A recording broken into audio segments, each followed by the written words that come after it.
In 2011, journalist Alex Renton's 6-year-old daughter Lulu wrote a brief letter to God and tasked her father with ensuring that it reached the intended recipient.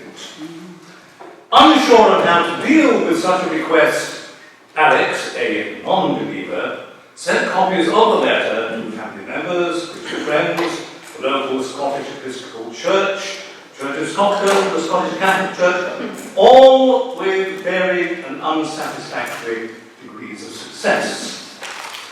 It was only when he wrote to the Anglican Communion that he finally received a letter that so perfectly and gently answered his daughter's question.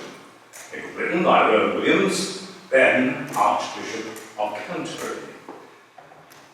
I asked Alex soon after how the letter was received. She listened quietly as I read the Archbishop's letter, and it went down well. What worked particularly was the idea of God's story. Well, asked Alex when we reached the end, what do you think? She thought a little. Well, I have very different ideas, but he has a good one. To God, how did you get invented? From Lulu.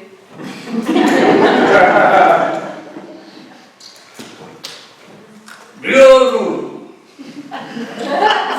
your dad sent on your letter and asked if I had any answers.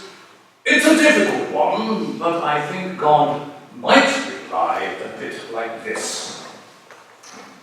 Dear Lulu, nobody invented me, but lots of people discovered me and were quite surprised. They discovered me when they looked round at the world and thought it was really beautiful or really mysterious and wondered where it came from. They discovered me when they were very, very quiet on their own and felt a sort of peace and love they hadn't expected.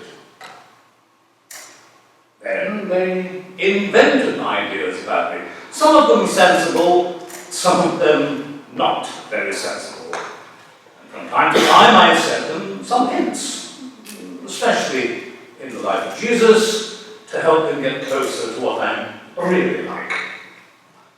But there was nothing and nobody around before me to invent me.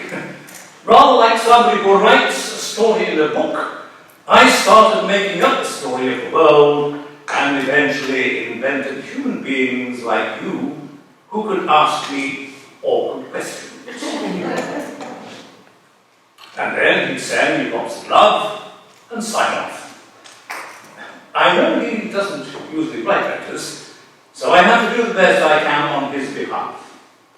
Lots of love from me too, Archbishop Rowan.